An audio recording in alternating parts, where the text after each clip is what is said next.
Praise lord. ఈ దిన వాగ్దానము యెషయా 31:13. వారి దుఃఖమునకు ప్రతిగా సంతోషమిచ్చి వారిని ఆనందింప చేసేదను. ఎంత గొప్ప వాగ్దానాన్ని దేవుడు మనకి అనుగ్రహిస్తూ ఉన్నారండి. ఈ దినము దేవుడు ఏమని సెలవిస్తూ ఉన్నారు అంటే, మన యొక్క దుఃఖ దినములుగా ఉన్నవి సంతోష దినములుగా చేస్తాను అని దేవుడు సెలవిస్తూ ఉన్నారు. మనమందరం కూడా ప్రార్థిస్తూ ఉన్నాము, దేవునికి మొరపెడుతూ ఉన్నాం. మన దినములన్నీ కూడా దుఃఖమును విడిచి సంతోష ఆనందము మనకి, మన యొక్క కుటుంబానికి కలిగి ఉండాలని మనమందరము కోరుకుంటూ ప్రతిదినము ఆయన పాదాలు పట్టుకుంటూ ఉన్నాము. అందుకని ఈ దినము దేవుడు అంటూ ఉన్నారు, మీ దుఃఖ దినములను తీసివేస్తాను, మీరు భయపడద్దు అంటూ ఉన్నారు. దేవుని యొక్క వాక్యంలోని విచారము కొట్టివేసి నేను వారికి ఆనందము కలుగజేతును గనుక కన్యకలను యవ్వనులు వృద్ధులు కూడి నాట్యమందు సంతోషించెదరు. క్రొవ్వుతో యాజకులను సంతోషపరచెదను. నా జనులు నా ఉపకారములను తెలుసుకుని తృప్తి పొందుదురు. అవునండి, దేవుడు ఏమని సెలవిస్తూ ఉన్నారు అంటే, ప్రతి ఒక్కరము కూడా అనగా కన్యకులు, యవ్వనులు, వృద్ధులు అందరూ కూడా సంతోషిస్తారు. ఎలా సంతోషిస్తారు అని అంటే, ఆనాడు యాజకులు దేవుని యొక్క ఉపకారమును పొంది తృప్తి పొంది ఎలాగైతే ఆనందించారో మనము కూడా అలాగే ఆనందిస్తామని ఈ దినమున దేవుడు సెలవిస్తూ ఉన్నారు. మనము నమ్మిక ఉంచి ఆయన యందు విశ్వాసంతో మనము ఆయన వైపు చూసినప్పుడు మనకి ఈ వాగ్దానము ఖచ్చితంగా నెరవేర్చబడుతుందని దేవుడి దినము సెలవిస్తూ ఉన్నారు.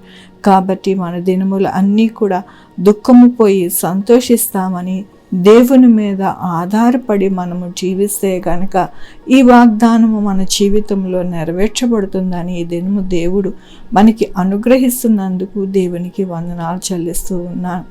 ఏదైనా నా పుట్టినరోజు, పెళ్లి రోజు, అనేక శుభదినములు చేసుకుంటున్నారు. అందరికీ కూడా నిండారుగా శుభాకాంక్షలు తెలియజేస్తూ ఉన్నానండి.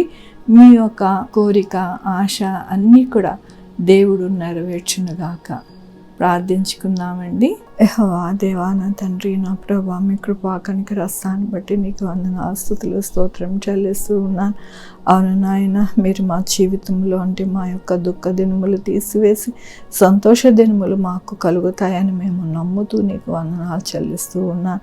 ఈ దినమున పుట్టినరోజు, పెళ్లి రోజు, అనేక శుభదినములు చేసుకుంటున్న వారందరినీ కూడా దీవించండి, ఆశీర్వదించండి. వారికి నాయన మీ యొక్క బహుమానములు అనుగ్రహించండి. ఆయన మా కొరకు ప్రార్థించమన్న వారిని నాయన, వారిని, వారి యొక్క బిడ్డల భవిష్యత్తు, వారి యొక్క నాయన చేతి పనులు, ఉద్యోగములు అన్నిటినీ కూడా దీవించండి, ఆశీర్వదించండి.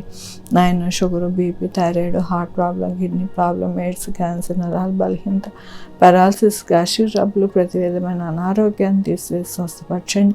బిడ్డలు రాకపోకలను తోడై ఉండండి. నాయన చలికాలంలో నాయన నా తండ్రి ఎటువంటి వైరల్ ఇన్ఫెక్షన్స్ కానీ, ఫీవర్స్ కానీ, దగ్గు, జలుబు కానీ ఏమీ రాకుండా బిడ్డలను కాచి కాపాడండి.